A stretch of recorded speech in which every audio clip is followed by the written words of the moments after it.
министер за животна средина и просторно планирање. Нема да бидам толку, ќе бидам краток.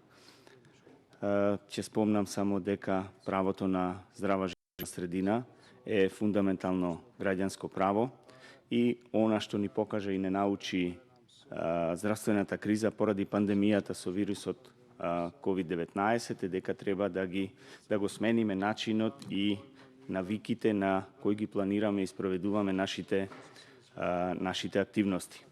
На глобално ниво, а исто така и ние, треба да се приклучиме кон препораките дека поради здравствената и економската криза не треба да ги одложиме на еколошките политики. Нема економија без одржливост и нема здравје без чиста животна средина. Ова треба да ни биде најголем предизвик на нас како пратеници, на владата и секако на Министерот за животна средина и просторно планирање, а тоа е чиста, здрава и добро зачувана животна средина како поддршка на одржлива економија и општество во кое ќе живеат задоволни граѓани. Неопходен ни е социјален, еколошки, економски напредок кој носи благосостојба, а воедно ги зачувава вредностите на идните генерации. Тоа подразбира паметно планирање и водење грижа за јавниот интерес. Ова го спомнав како констатација што треба да ни е што треба да се наши приоритети,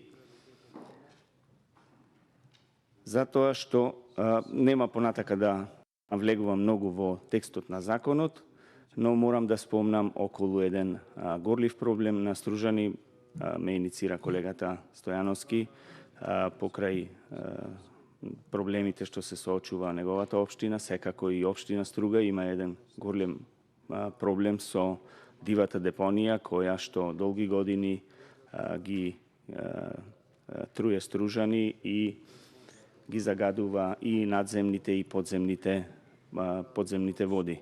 И тука би го замолил министерот да се заложи околу овој проблем, бидејќи мислам дека заслужува тој проблем еднаш да се реши за секогаш, бидејќи ето и во законот, во подзаконските акти е исклучива надлежност на министерот како ќе ги донеси во делот на справување понатака со таквите контаминирани подруги.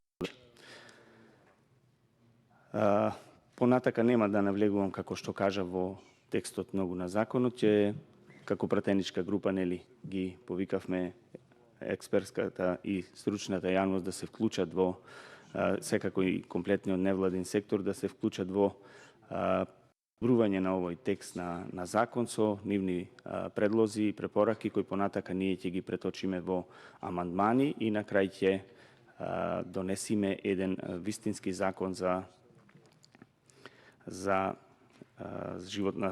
здрава животна средина. Бидејќи здрава животна средина е најпотребна за здравјето на нашите граѓани. Ви благодарам. Благодарам и на вас. Следен за